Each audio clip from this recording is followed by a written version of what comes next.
You. Welcome back to the Double Helix of Desire. Good Part morning. 2. Part 2. I've got crazy hair this morning. Okay, crazy hair. My crazy hair. Oh, my dog walking hair. Good morning. Good morning. Good morning. Good morning. It's Wednesday and it feels really autumnal up here this morning. When I went out for a walk this morning, the colours were incredible. It's just suddenly switched in the last couple of days. Looks amazing. All these rich colours of oranges and yellows and right against the green. It was really beautiful this morning. So I love the change of season. I really do. I love There's always that feeling of that like newness, like stepping into a new season. I really love that. It's just like perfect timing for us to be talking about the things we're talking about. It's right here. Sorry, I'm just having a look, see if I can see comments and I can hear us in the background. I can see Suzanne's watching. Good morning, Suzanne. Good morning. Good morning. So do say hello if you're watching us, whether you're watching us live or whether you are watching us on a replay. There's one thing we wanted to do before we even get started on this masterclass, and I don't know if any of you saw this morning, I asked you all to come with your journals, to come with a notepad and a pen, or even just a post-it note, whatever you want. But we have a question for you before we even start. And you're all obviously here because we've got the title of this masterclass is Your Right to Be Rich. It's all to do with the Wealth Magnet program that we are launching later this year.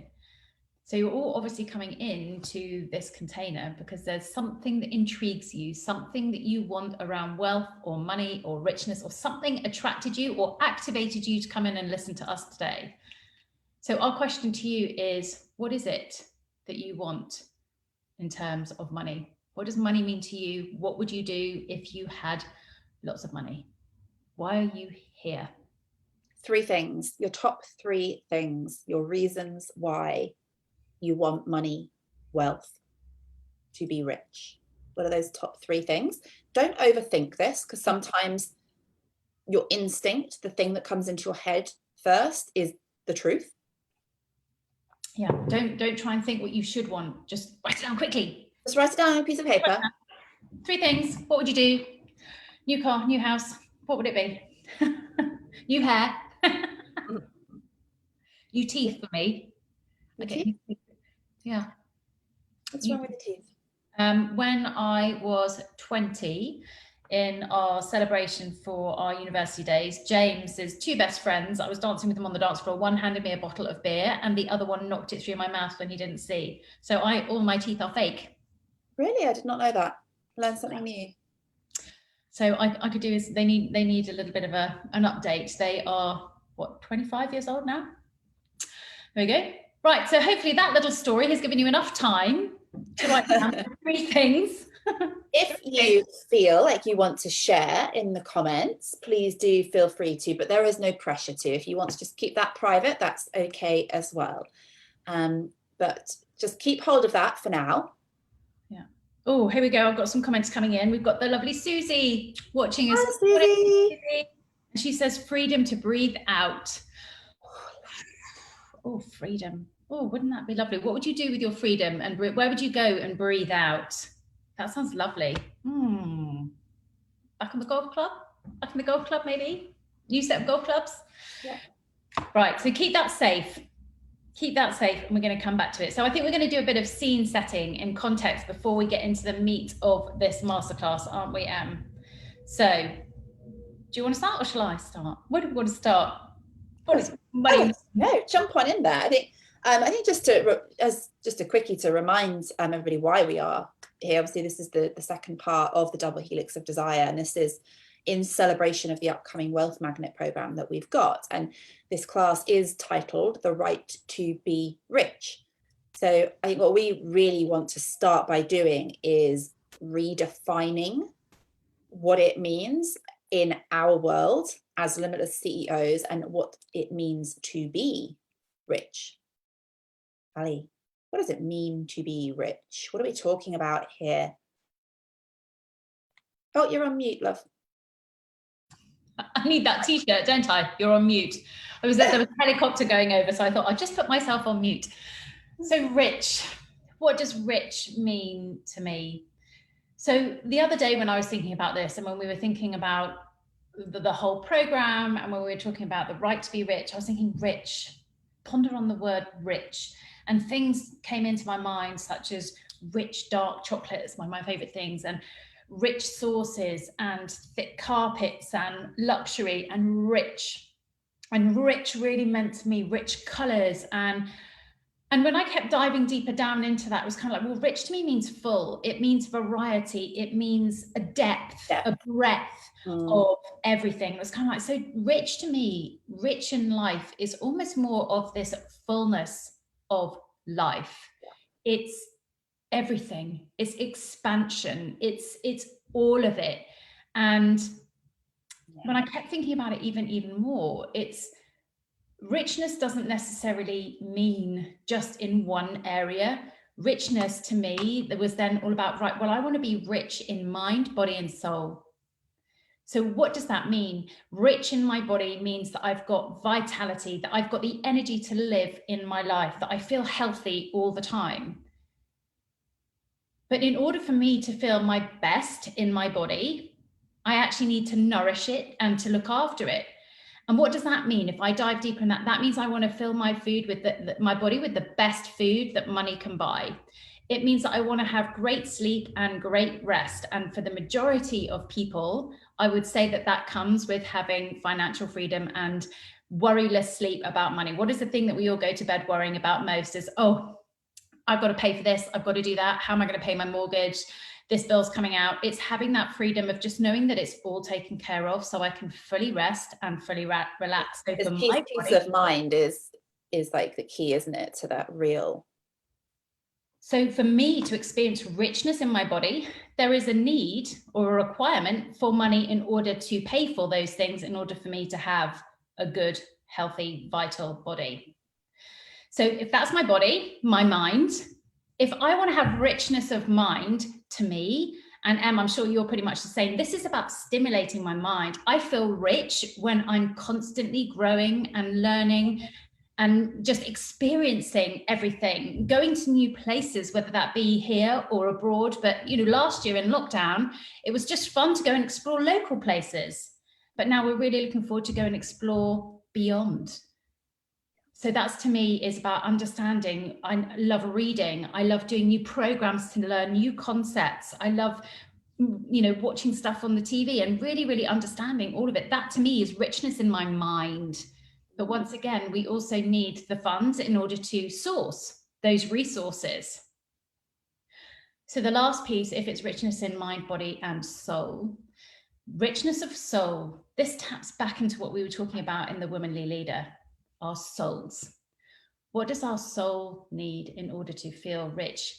Our soul needs to feel limitless, unleashed, unrestricted.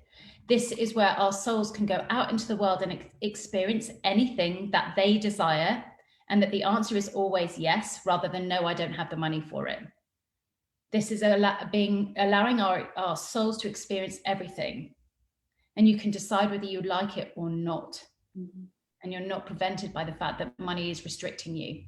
So to me, richness started with rich chocolate and ended up in mind, body, and soul, and just being unleashed and unlimited to experience the richness of life. And then took myself down that train of thought and said, well, then we still need the resources in order to fund this. But it reframes it in a very, very different way. Yeah. Exactly that. Exactly that. I think one of the things that we reflected on when we had our discussion around this was some of the things that we grow up hearing and believing, and something that came to my mind when we were thinking about this was the line that we often hear as children, and even as grown-ups, to be fair, around money doesn't make you happy. And we're like, I guess then there's two parts to this. There's, well, what makes you happy?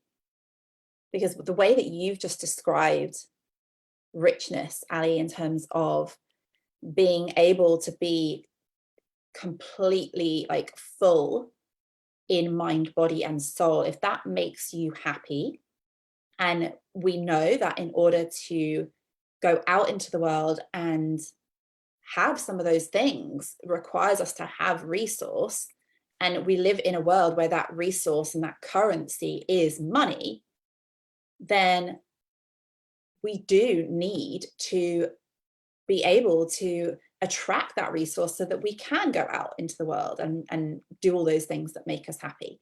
So there's that side of it, but there's also a bit of a caveat there, which we talked about, because if you are already if you are unhappy, money isn't going to create happiness. So I think that's really important to note there, that if you don't already have, like, if you're not sort of happy within yourself, then having money is not going to be the answer to all the problems and unhappiness.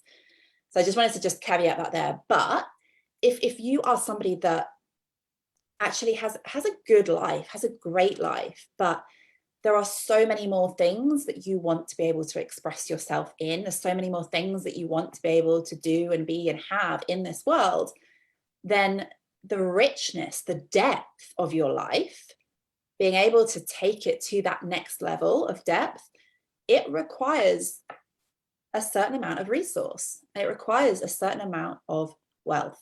So really just wanted to like set the stage a little bit there when we're talking about riches. It's about creating a richness of life. It's not just having money for the sake of having money.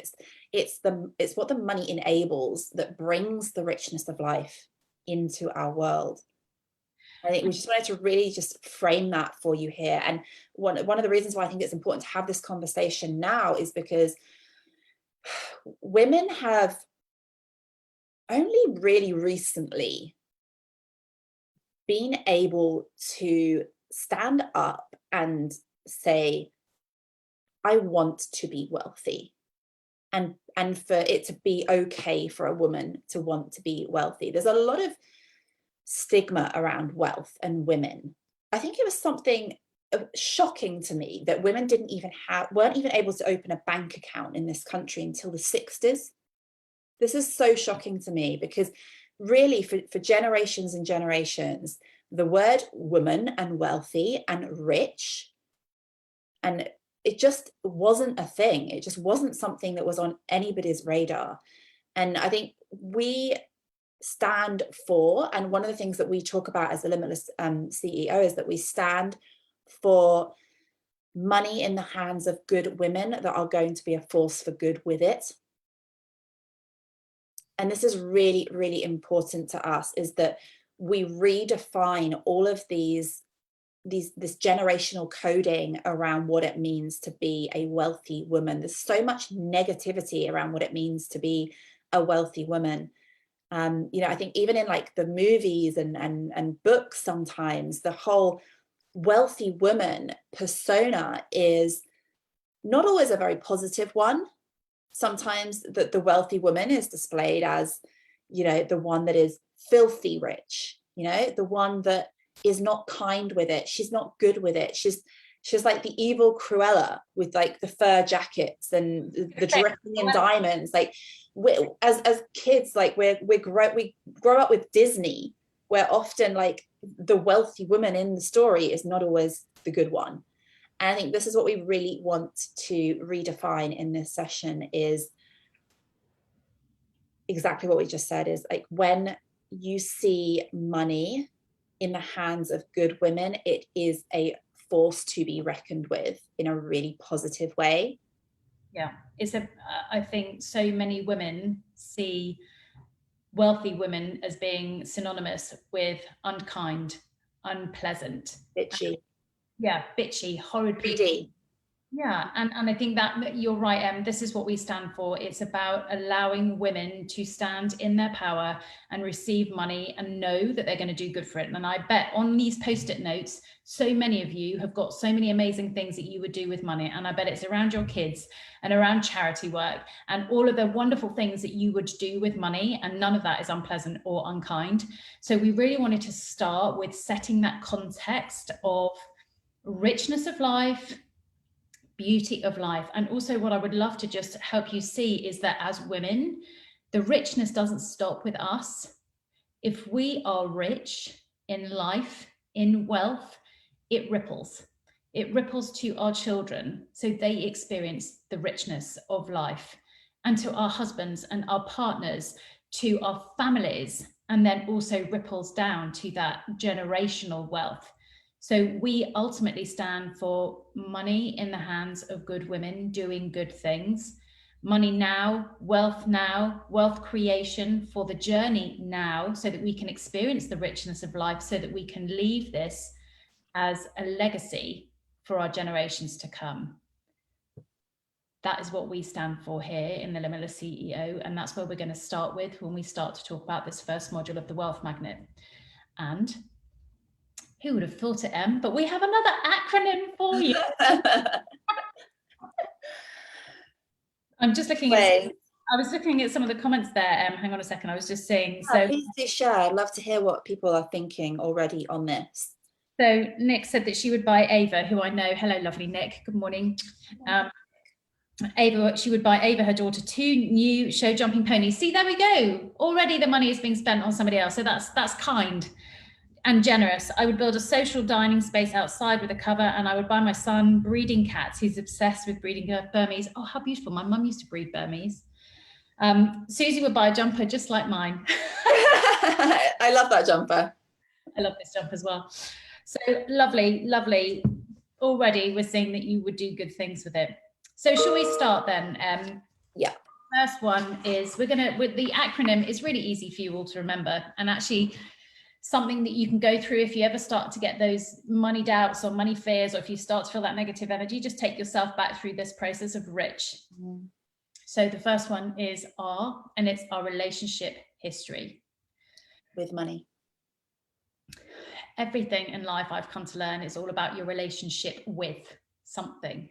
So in the context of today, we're talking about your relationship with money, your relationship with money. So I think we've asked you to bring your pads with you. This is a workshop really actually today, isn't it? So we'd love for you just to sit down and really think, okay, if this is all about relationships and a relationship with money, if money was your lover, what would you think about your lover? Does your lover come and go all the time? Does your lover support you? Do you feel loved by your lover? Write these down. This is really interesting. Is it a one-way relationship? Do you feel like you love money more than money loves you?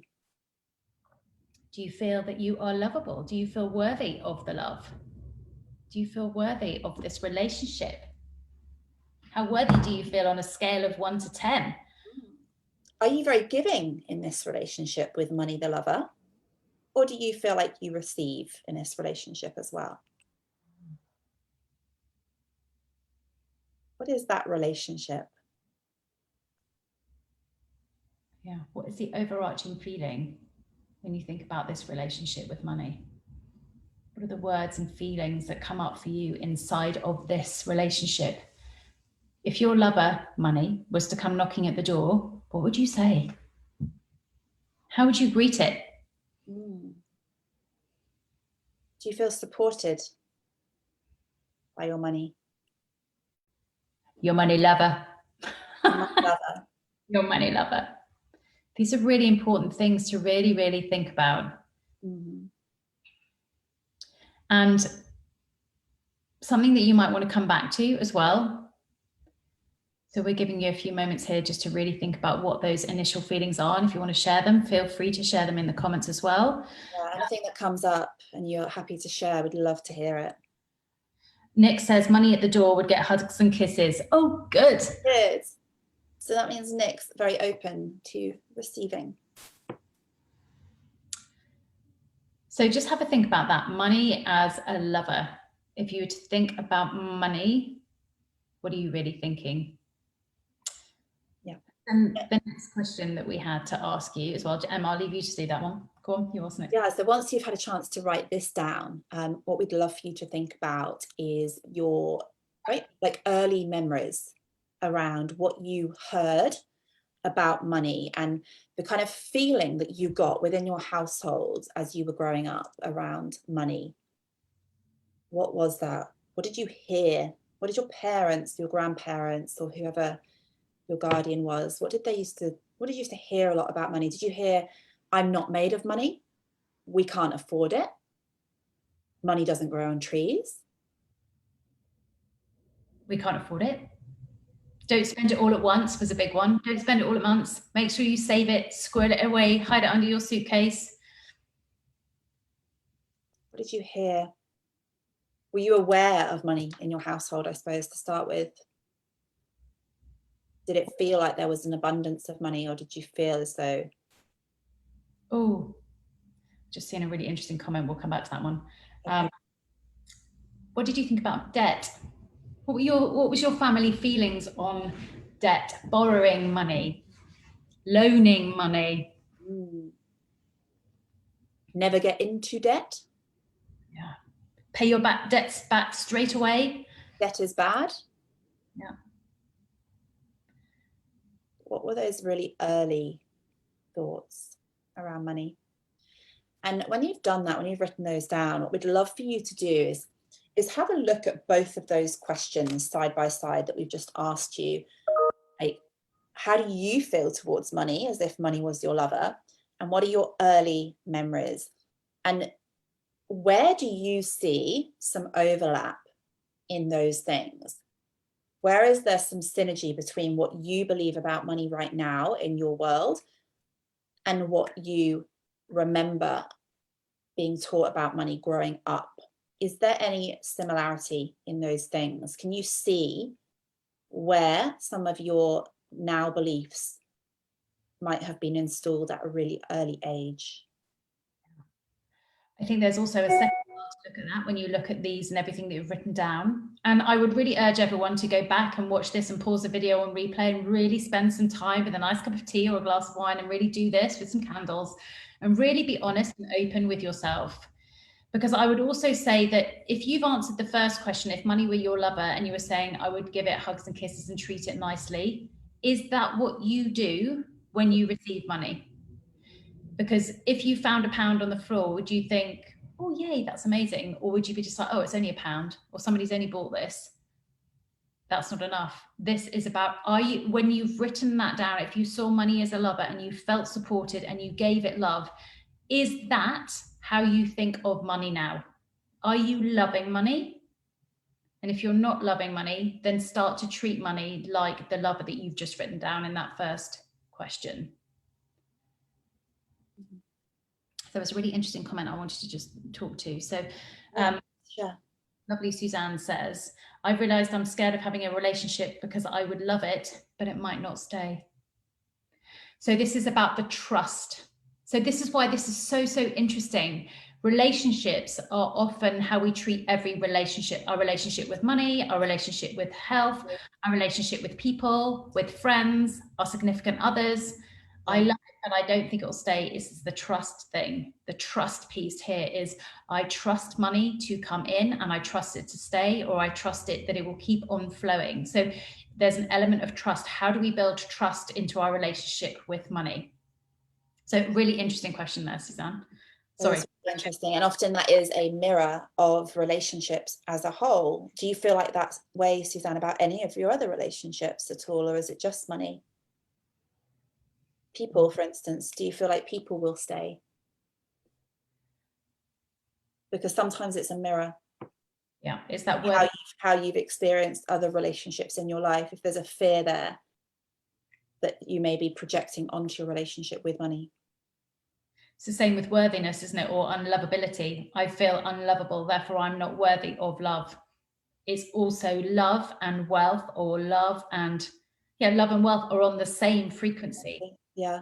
If you are feeling unlovable, then you're often feeling unworthy of money, of wealth, of riches, the richness of life. I'm just going to let that land. If I feel unworthy, then it's often that I feel unworthy of love, unworthy of money, unworthy of support, unworthy of everything.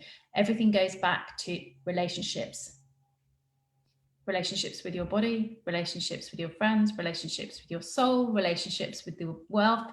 Everything is all about relationships. So in this first R, we're asking you to really get really crystal clear on your relationship history with money. How have you been treating money inside your relationship with money? And looking back to how other people's relationships with money have then programmed you. How did your parents, your groups in society, how has that reflected and projected onto how you feel around money right now? Yeah, it's the same, you know, if you imagine, you were going out to find a new romantic relationship. Sometimes people really struggle with that because of bad relationships that they've had in the past, because they believe that one bad relationship and all of the fears that came with that are now going to be carried into, and sometimes they are carried into a new relationship. Like I've heard people often say, you know, I worry he's going to do this or he's going to do that. Well, why? Well, because that's what happened in the past. And it's exactly the same with your relationship with money. You believe that your relationship, your new relationship with money that you're trying to create here to achieve a different level of wealth within your life is going to be a direct reflection of what's happened in the past, rather than look at it as a solely new relationship. And what we want to really invite you to do today is to get really comfortable with your past relationship with money and then say, right, there's a line in the sand here now. This is a whole new relationship that I'm about to establish, that I'm about to go in. Like, think of this relationship as the one. Like, this is the one. This is where we want to leave behind any of the coding that's come from past relationships and not take that with it into our new relationship with money. We are creating a new one. Relationship. I remember when, for those of you who do know my past story and when my relationship and my marriage fell apart, our relationship counselor, our marriage counselor said to us, she said, your past marriage, your past relationship is over. Would you like to start a new one together? I love that. Everything is all to do with relationships. So James and I in that moment said, you know what? Line in the sand. We've learned the lessons from what has happened and we are going to build a new relationship. And you know what? We started dating again and it was beautiful. And we just treated each other as if we'd never met each other before. And he took me out and he romanced me and he dined me. And it was just beautiful. So this is what we're inviting you to do here, is to have a look at your past relationships with money, take the lessons, and we'll ask you, would you like to create a new relationship with money, with wealth? And if you do, then shall we continue? Mm-hmm. Great stuff. Okay, so we're on to the I. The I in the rich acronym then, I'm just going back to my notes, is around igniting your desire for wealth. Igniting your desire for wealth. It's what we often see in money conversations that we have with our clients is this trying to attract money from a place of need. I need this to work. I need people to sign up. I need to make this much this month. I need this money to pay this bill. It's all from a place of need. And that need energy when it comes to money is born out of lack of having it. And lack is not on the frequency of wealth. So trying to access this wealth frequency is going to be impossible if it's coming from a place of need, because money goes where it's desired. If you think about this lover analogy, like, think of us as women.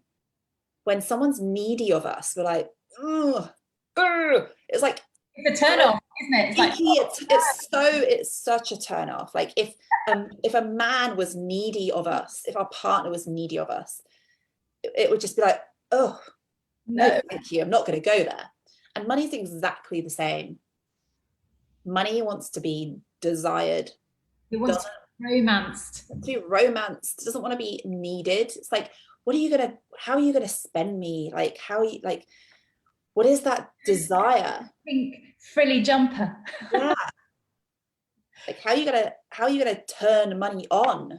It's like, what are you going to do with it? The need versus desire. Need turns off the tap. Ugh. Desire, ooh, Turn on. It's a turn on. I love that reframe. Yeah. I remember coming to speak to Em right at the very beginning, and this was one thing that I think we have there. I can speak to myself as one client, and I think there's a completely different set of clients. You were talking about people coming as a need of money. When I came to speak to you, I'm in a very privileged position. At the time when I came to you, I didn't need money. It was that I'm doing this for the love of it, and I want to help people, and this is going to be fun. The money piece and the wealth creation, it was born from just because I wanted to do it. And I felt that desiring money was a bad thing. I came to you and I was like, you were like, Ali, what do you desire? What are your dreams? What would you do with money? I was like, oh, I don't know, the money, not bothered about the money. And you were like, no, think about it, because actually, if you want to help people, then the money is a byproduct of it. So I was almost energetically blocking any kind of growth in my business for my lack of desire for money, because I felt that money was a bad thing. Can you see the correlation there? Yeah. I was blocking myself energetically because I wasn't moving into this desire space of wealth creation. Yeah. And the same thing happens if it's all about the need for money. If the only reason why you're doing what you're doing, the only reason why you want money is from a need place, like I need to pay the mortgage, I need to pay the bills, I need. So you can need money and you can not need money, and both of them are a total mismatch for attracting wealth. Yeah. You see how that, you see, so it's like, I can not need it and I can need it, but it's still around need. It's not around desire for it. So neither one of those, whether you need it or don't need it, is going to be in that frequency of desire that attracts the level of wealth that we desire. Does that make sense? And we've talked about the fact that we are an energetic in our limitless principle number 2, when we talk about number 3, magnetizing money. We've talked before about you are always an energetic match for wealth. You're either an energetic match for wealth here, or an energetic match for wealth for here, or here, or here, or here, or limitless energetic match for wealth. You are already a match. Mm. If you're unhappy with your level of match, your energetic match at the moment for wealth, and you want to be up here, then you have to be the one to move your energy to this point. To raise the frequency. To raise your frequency, and then holding it up here. So you move upwards. And one of the first things that you can do is this principle here that we're talking to you about is igniting the desire. So that is how you start to move your energy into the energy of desire, away from the energy of need and towards the energy of desire. So our question for your journals: if you had overflow of money, of wealth, if all of your needs were met, if your bills were paid, if everything was set, what would you do with the overflow of money? If you had pots and pots and pots and pots and cash, what would you do? What is your desire? What would you create? And I remember when Em asked me this, I had absolutely no idea, because I had all my desires met. So it was about just feeling into what would the next step be. It didn't necessarily have to be kind of like, I'm going to go and buy myself a private jet. It was just like, what is it? It can be incremental. It could be just, oh, do you know what? I might, improve my car, or I'd go and buy myself a vintage car, or, I don't know, I can't even remember what I did, but it was just, it could be just incremental. It could be big stuff. So it could be that you have a desire to be really philanthropic.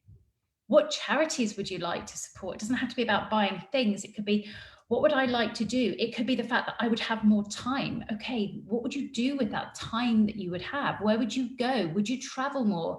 Would you see your family more?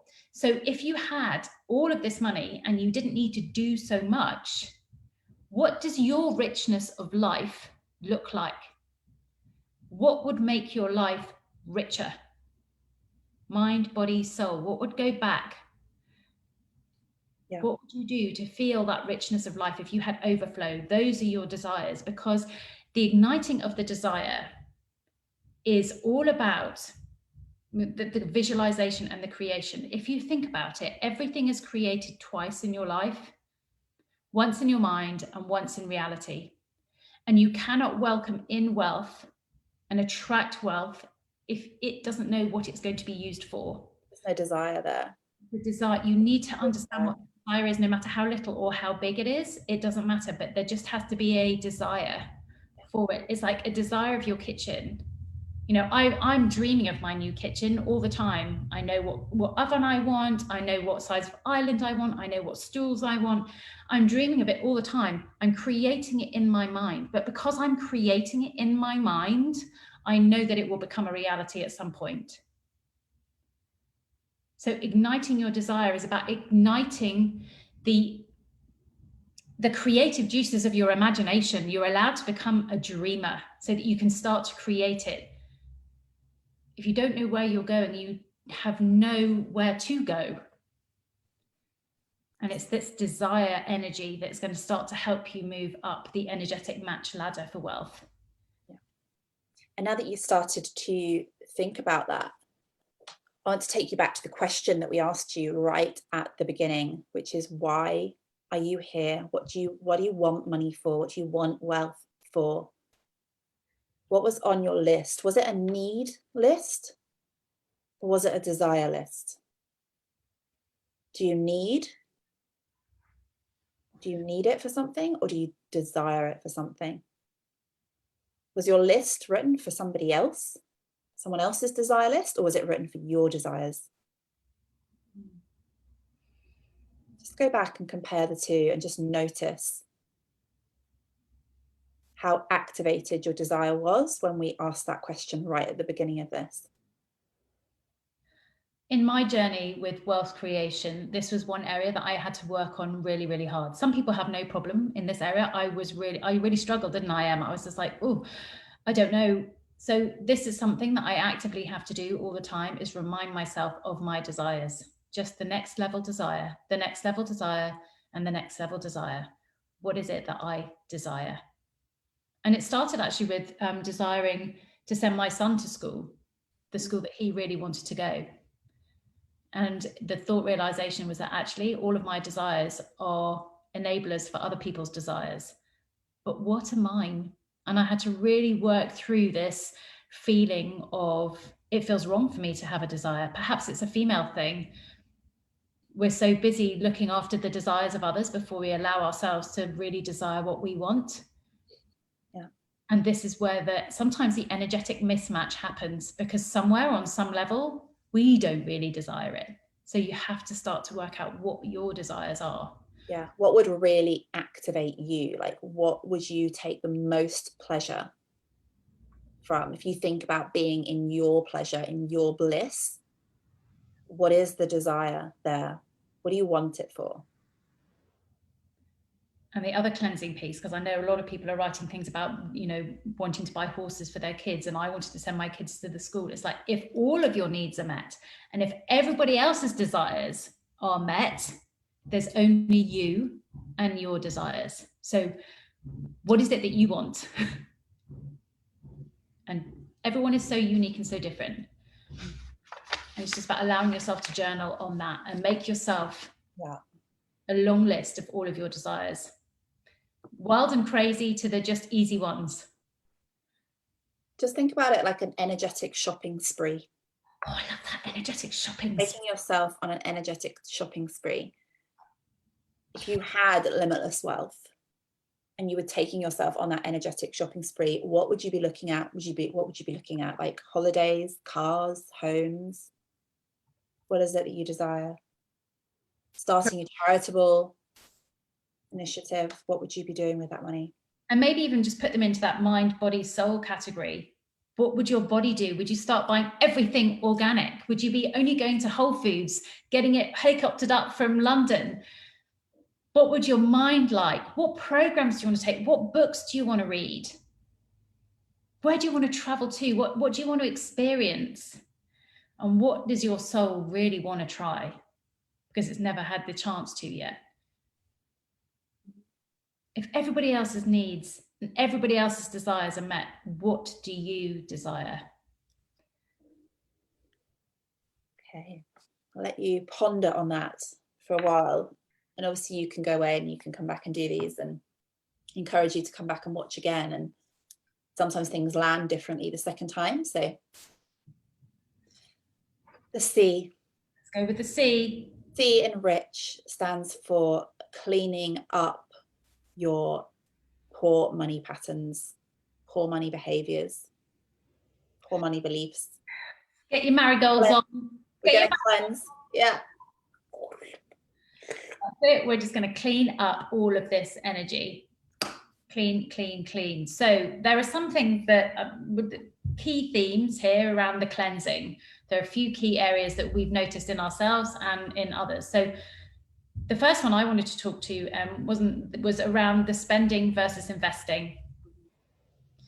When we spend money, how do you feel? But when you tap your credit card or when you put your credit card in, what are you feeling? Nervous? Oh, I shouldn't be buying that. Or guilty, I shouldn't have bought that. Or, oh, God, I hope there's enough money. What are the feelings that you feel when you are spending money? That's the first thing you need to start to really just bring some awareness of that. And then it's about starting to think about investing. So rather than seeing yourself as spending, shift this into investing. So this is how I moved through this piece, was moving from spending, which made me feel guilty because it was just spending, to investing. And I apply this now to everything. So when it's the food shop, it's like, oh, I'm investing in my health and I'm investing in my family's health. So I'm going to invest in all of the good things. I'm investing in my body, which is good, which is pleasurable. So I'm going to invest in myself and my body. The second thing, in terms of another one that watching my father-in-law, when he really struggles with us going out for dinner, he finds it a real struggle to spend money on food out, whereas the rest of us really enjoy investing in the experience of dining out, and it becomes a pleasure. This is joy-based spending. This is investment. We're investing in our richness of life. So that helped me reframe kind of like the spending. The everyday spending that we have to do is also investing in our life, in our richness of our minds and our bodies and our souls. But then there's also the second part of investing. There's a return on your investment. So the return on investment could be the pleasure, but it could also be a return on investment that's going to keep paying you back. So it could be, I was just thinking earlier today of a really good example of this, could be just like a book. You could buy a book, and this book you can spend money on, £5, £4.99. And this £4.99 could be an expense, and the book just could sit on your shelf as an expense. Or that £4.99 could add incredible value to your life because you've read it and you've integrated it and you've embodied it. And that return on that £4.99 could be your 5-figure month, could be your 6-figure year, could be your $1 million brand in the making. So there is an expense and there's a return on investment. And that is all to do with the value that you see in what you're spending. And that's why it's a great shift to move to investment. Absolutely. And I think it also comes down to do you see yourself as a good investment? So when we talk about investments, like Ali's just explained, it's around, I know that if I invest here today, that investment is going to pay back everything that I've invested and more. But how do you feel when it comes to investing in yourself? Because sometimes women really struggle with this. They see it as selfish to spend money on themselves because they see it as spending rather than somebody else. You see it as depriving somebody else, don't you? Exactly. It's like, if I spend that money on me, I could be spending that on my kids. Am I being really selfish? So I think it's also about questioning how you view the money that you invest in yourselves. Do you feel like you are a worthy investment to invest in? Do you feel like you can back yourself? Because here's what happens sometimes is that if we don't believe we're a worthy investment, if perhaps we've invested money in ourselves in the past and it hasn't perhaps shown the return that we would like it to, we then get quite fearful about investing in ourselves as to whether we are a worthy investment. Like when Ali and I invest as a business, we know that we're investing in us, not in the person that we're paying for the service. Because we have to back ourselves in knowing that we're going to show up and do the work and keep on going and just be committed to what it is that we're trying to achieve. So we're backing ourselves, not backing the person that we spend or invest the money in. So I think it would be like really helpful to have a think about, how do you view yourself? Are you a safe bet? Are you a safe investment? Do you believe that when you invest in yourself, that you're going to do something really great with that is going to return so much more than the initial investment that you put in? Are you a good return on investment? What's your ROI? Ali, is James listening? So I think he'll be really proud right now. He would be very proud of me. He's always very proud of me. I remember when he first started looking at how much I was spending on my personal development in terms of books and programs. He was like, "What are you doing?" And I was like, "Okay, shall we have a reframe here, James?" So for those of you who do know me and who follow me, we bought this beautiful house nearly 5 years ago now. We had an outbuilding in the garden, in the fields, with a view that we would invest in that to create it into some luxury holiday homes. And through lockdown, that's exactly what we did. So when James was investing in, because it was his project, investing in our coach houses, you could say that we have invested 6 figures in building the houses, in the hope and trust and faith that somebody would actually come in and rent those holiday homes. So I had faith in him, in us, that we would build these beautiful places that would bring us a return on investment. But we spent 6 figures first. 6 figures, that still makes me feel funny sometimes, but this is like, we have this trust and faith that we're going to build something so amazing that will return.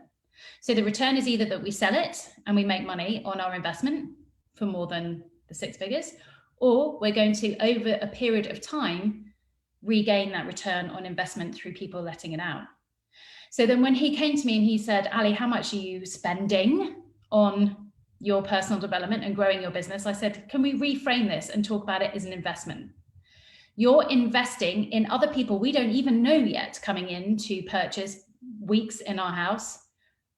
I'm a goddamn sure fucking thing. I know that whatever I invest in, I am going to do the work. I will be sitting here with my journal. I will be reading the books. I will be practicing what somebody tells me to do, and I will be learning and putting it into my life. I am a sure thing. I am an investment. And my investment is a fraction of what we've invested in the coach house." And when I painted the picture in that way for him, he could see it and he understood it, and he now sees, and we both see, this return on investment, because I'm a good girl, but I am also trust in myself to do the work. I trust in me. So I think the first thing we'd encourage you to clean up is how you view spending and investing, and really trying to reframe that your spending is an investment.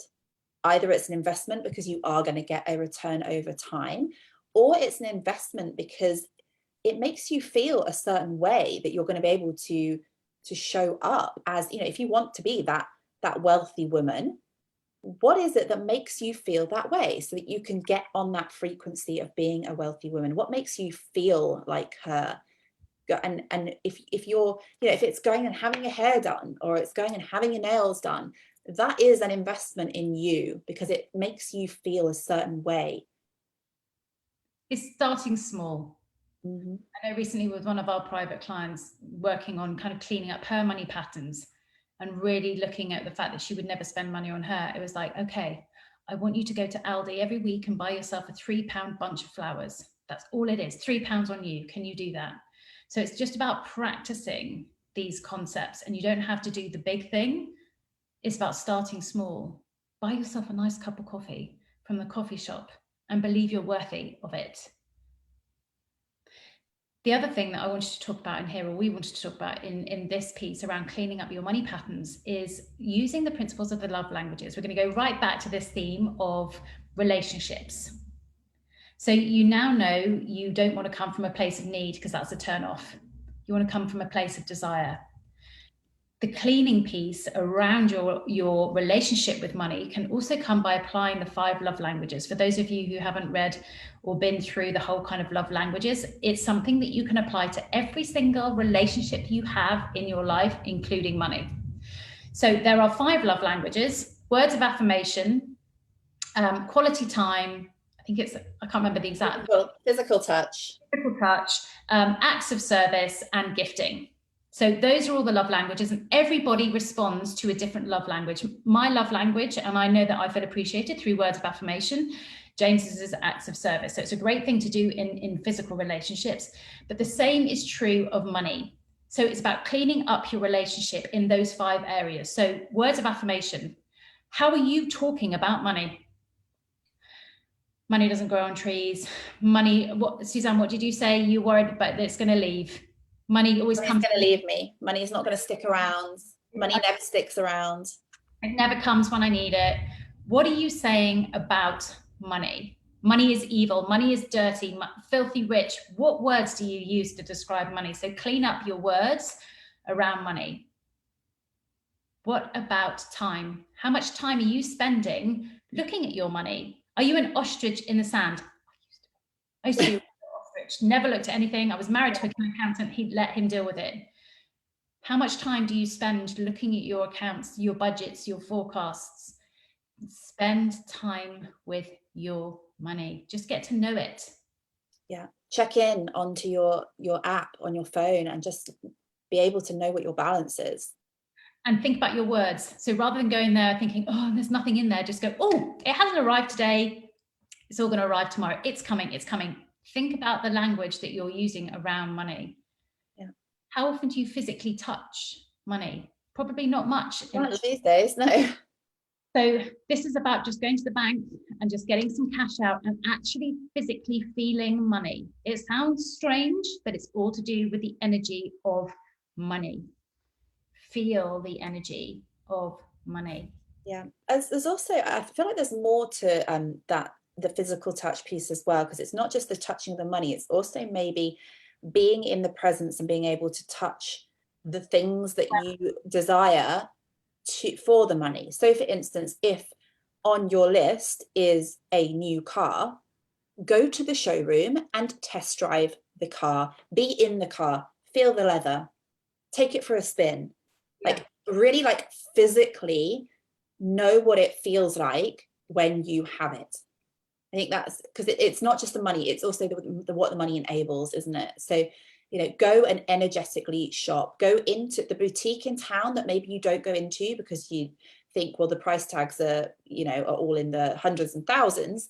Go in, touch, try it on, be in the physical desire of the thing that you want. That's a really good point. So the last 2 ponds are around service and gifts. So when it comes to service, this is acts of service with your money. Think about what you're doing with your money. How can you be in service? I think this is one of the biggest things that we can think about when it comes to wealth creation is how can I be in service when I have money, with my money? What can I do for free? We're giving this free masterclass. What else can I give as an act of service when I have all of this money? What else can I help enable? Can I go in and work in some schools? This is the philanthropist in you. What can I do? How can I be more in service? Money is going to help me build resources to enable me to be more in service. The more money I have, the more people I can pay to come in and support me so that I can do more, reach more, get out there more. Yeah, this is actually a real block with a lot of the clients that we work with, is this feeling and need to give everything away because they want to be in service, they want to help people. And we do give a lot away. We do. We are in service a lot of the time. But if we weren't also making money in the business to be able to support us to continue to do this work, to continue to build our team so that we're more supported, so that we can free up our time to be more in service, like none of that would happen. So not actually being supported by your money is not going to be supportive for anybody else, because it means that you can't then buy the gifts for your children. You can't support your clients in the way that you want to if you're stressing and worrying about the money. Yeah. So you need to be supported by your money in order to support others as well. Yeah. It's the old, they always say to you on the plane, make sure that you put your mask on before you try and put anybody else's mask on. And that's basically what we're saying to you here. Like, you being in overflow in your money changes the way that you show up for everybody else. It changes what you can do and be in service with that money. It's a good thing. It's a good thing. I think that's one of the big penny drops for me, was when I realized that wealth could enable me to do more in service of others. Yeah. The final piece is gifting. And this is quite simple, really. This is the generosity piece, the abundance piece. It's giving with love, but it's also receiving with love. I had a client once, I remember, he said, oh, I hate Christmas. I hate receiving presents. It's always going to be the wrong thing and I won't like it. And I said, okay, I understand that. But by you telling people not to give you gifts, you are denying them the pleasure of giving. Because how much do we love to give? Yeah. We love to give. That's the fun in it, isn't it? When you see someone's face when they get something from you, like there's more pleasure sometimes, I think, in the person giving than sometimes the person receiving. So I think it's actually really interesting when we're talking about wealth creation here, is that you have to be open to receiving. So what kind of a receiver are you? When somebody pays you a compliment and says, oh, Ali, I love that pink jumper with the stars on and the frilly top. Do you say, oh, what, this old thing? No, I've had this since I was at university. It's got moth holes in the back. You just can't see them. Or do you do what Ali just did and go, oh, thanks. I know. I love it too.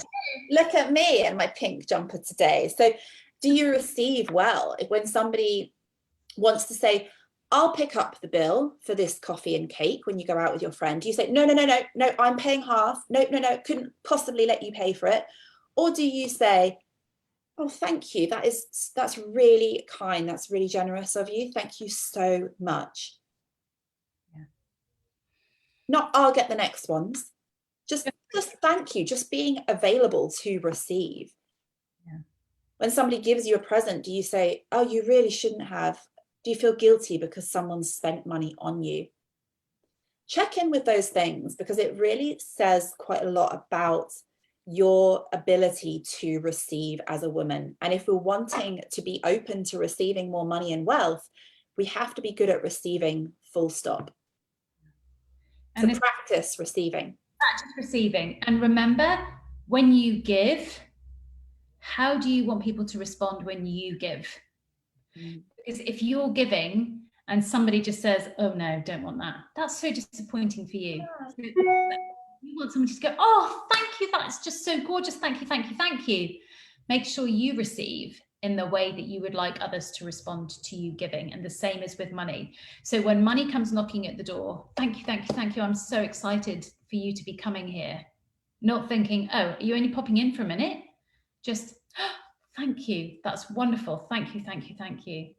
I think the last thing that we wanted to talk about in this cleaning up of money, still got our marigolds on, is noticing where you're triggered around money. What triggers you? Who triggers you around money? What are they saying when they trigger you? Exactly. Or sometimes they don't even need to say anything at all. So you're on the high street and someone drives past in a beautiful red Ferrari with all the cream leather, and it's making loads of noise, like, look at me, look at me. What do you think? Do you think, oh God, that car, it's gorgeous. I'd love one of those. Love one of those. Bet they've worked really hard to get that. Lucky, lucky bugger. Or do you think, rich twat, showing off in his Ferrari, making a shitload of noise on the high street? How dare he? Yeah. Who does he think he is? Yeah. Probably an absolute idiot. Arrogant. What are you thinking? What triggers you around money, around what triggers you about wealthy people? Notice that, because underneath the trigger is sometimes an invitation for you to explore an unmet desire in yourself. Jealousy is sometimes an unmet desire within yourself. It's because you see something in someone else that you really desire for yourself. So notice those triggers. It absolutely is that. A trigger is an activation of a feeling. And when you can recognize that feeling of whatever it is, you just need to go deeper and deeper and deeper. And as Em says, jealousy is just an invitation to go and find the desire behind it. Envy, the same thing, is an I want that, but I feel guilty because I want that red car making the noise in the high street and the attention on me. It is an invitation to go and have a look and see if you can find what that desire might be. And then we go right back to the beginning to ignite that desire. And it's okay to want more, to want a richness of life, to want to experience everything in your mind, body, and soul. So that was the C. I think that there's going to be so much coming through in this masterclass, Em. I think everyone's going to have to go and watch it about twice. And also, I want to say as well that everything that we're talking to you about now is something that you're going to repeat and keep repeating. This isn't something that you do once. Like in relationships, it's work. It's ongoing work. This is stuff that you're going to repeat over and over and over again, no matter where you are on your wealth creation journey. Some of these old fears, some of these triggers, some of these thoughts, these things are going to come back up again. And it's about just taking yourself back through this rich cycle. Just go right back through, oh, what's my new relationship with money? Oh, what are my new desires now I'm at this level? What do I need to clean up here before I move into this next step? What's triggering me now? Yeah, which brings us nicely onto the H, which is holding the frequency of wealth. So there is an energetic frequency of wealth and money and richness. And Ali described it earlier in the session, where you are already a match for money, but maybe you're just not the match that you want to be right now. So your match is here. So this you're matching money where you are. So you're always a match for money. It just might be that the level of wealth that you want is up here and you're here right now. So in order to match that level of wealth, you need to raise your frequency around wealth to bring up to meet it. And this is where we talk about like magnetizing money, like attracting. How do you attract that frequency of money? You have to be on that same frequency. And Ali, I think you described it like when you're in school and they give you the magnets and you have to like use the magnet to attract things. But then there's also like, you take off the tips off the end of the magnet, don't you? And when the tips fall off, it then drops and you're no longer holding that magnetic frequency. So it's not just about raising your vibration to match the level of wealth that you want. It's also, how do you hold it there rather than be doing this all the time and drop? And then I'm back up again. And then, oh, and now I've just seen that guy in the Ferrari again. And now I'm back down here. And now I've raised my vibration back up again. And, oh, no, now I've, had a conversation with my kids and I've told them that money doesn't grow on trees and this, that, and the other, and all these other things. And now I've dropped my frequency again. So it's very easy to do this and bounce around when it comes to our wealth frequency. So it's about how do you actually hold that frequency And this is where the mind mastery comes in. The mind mastery around your energy and your vibration is probably the hardest work. It's not the doing that you need, the stuff you need to do, the masterclasses, the programs, if you're in business, the contracts that you have to write, the program, anything that you have to deliver. The hardest thing is to be able to hold the frequency and hold your energy. And that all starts with your mind. And this becomes really, really hard when everything around you is almost trying to tell you everything that it's not. So what I mean by that is, for example, is trying to be wealthy when everything around you is in poverty. Is how do you still operate in this higher level of frequency when the appearance is that it's not happening? How do you hold it when the appearance of everything is that it's not working? How do you stay in the belief and trust and faith that it is? How do you stay in the frequency of abundance, of gratitude, of wealth creation, of love and desire when everything around you is telling you a different story?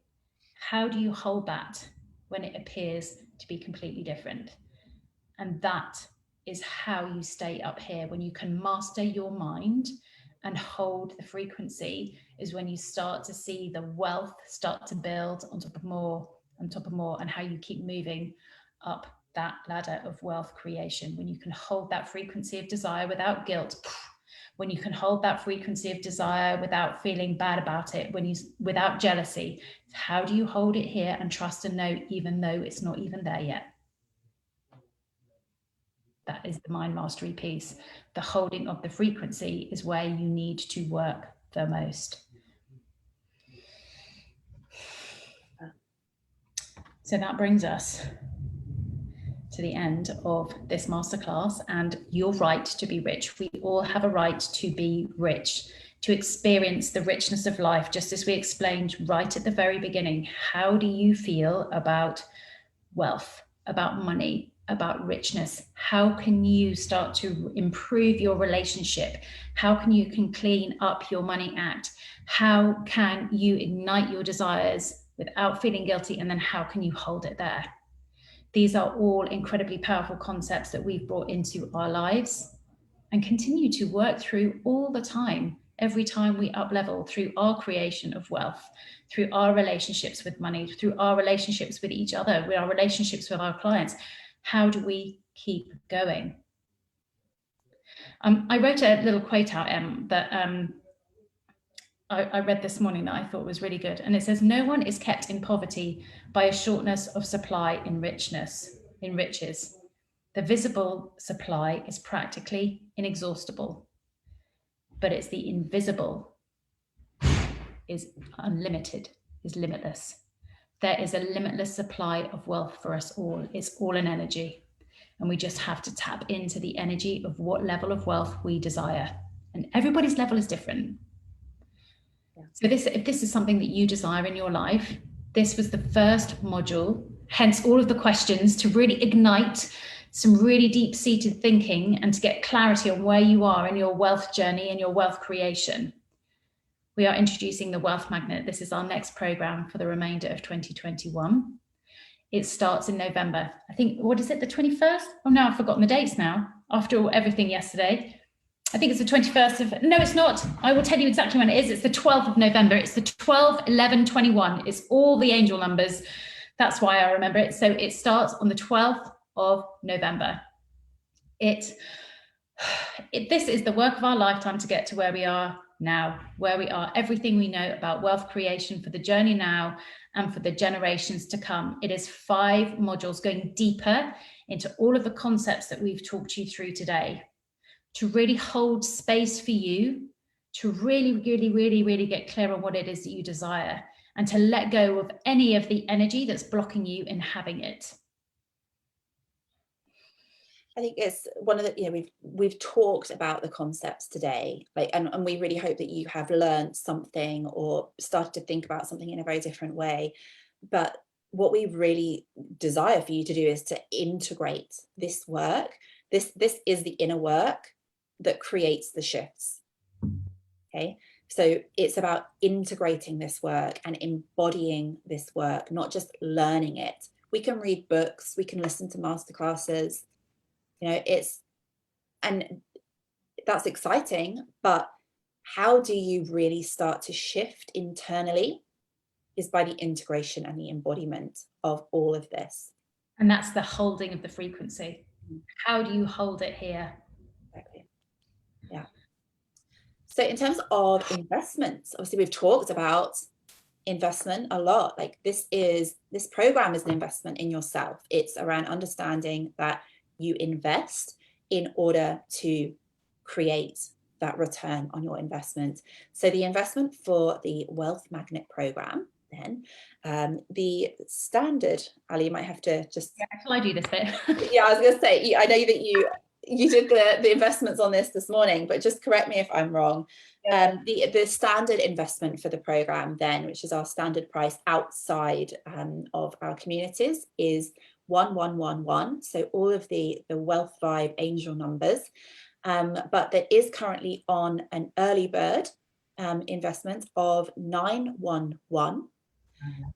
But as we explained yesterday in our first part of this series, we really like to reward people that lead themselves into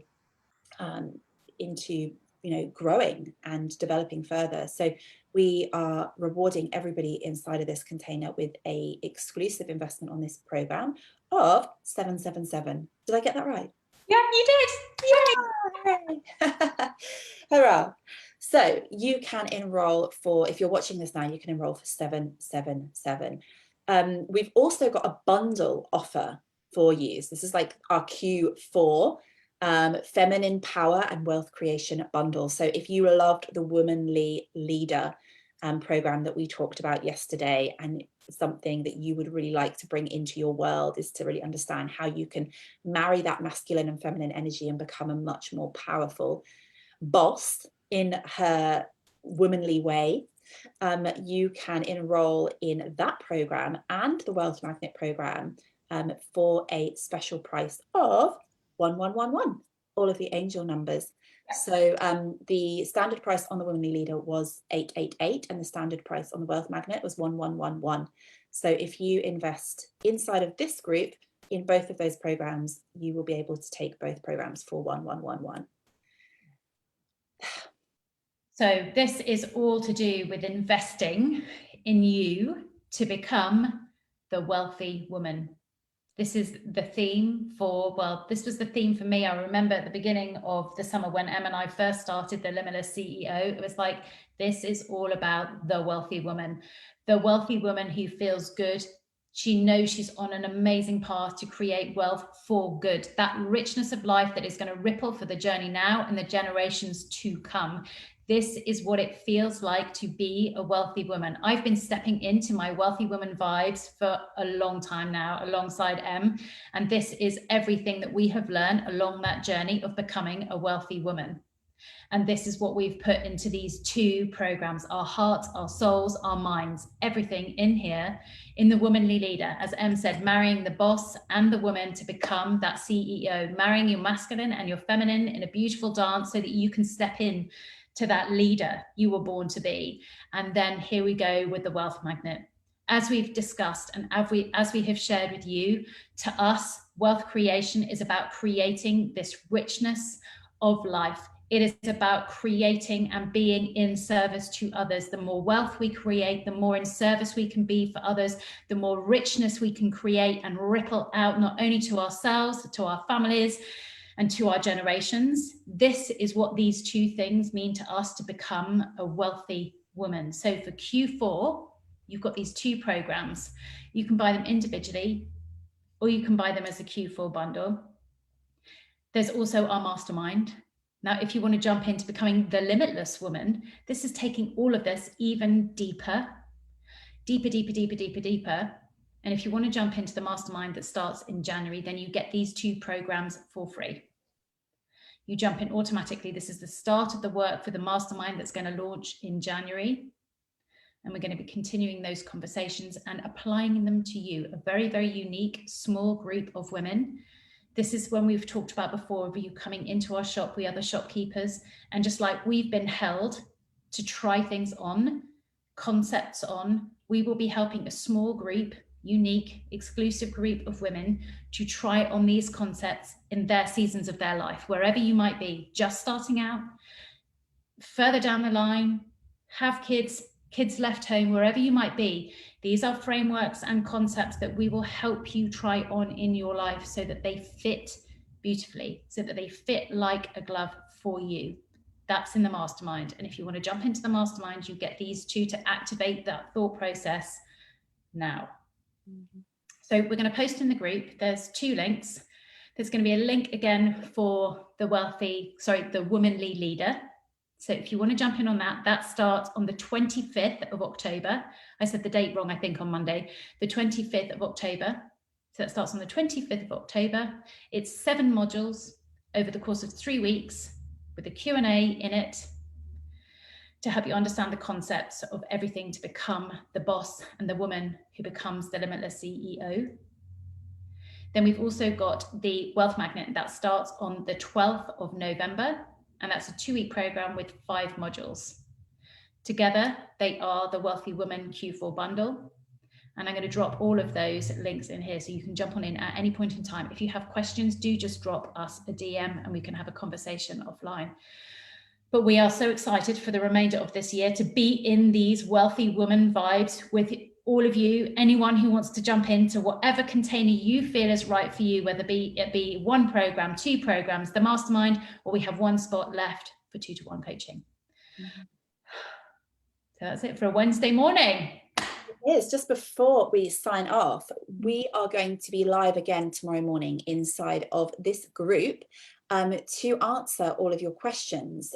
So they could be questions about the Rise Up masterclass, which was the one for the womanly leader, or if they could be questions about this masterclass, the right to be rich.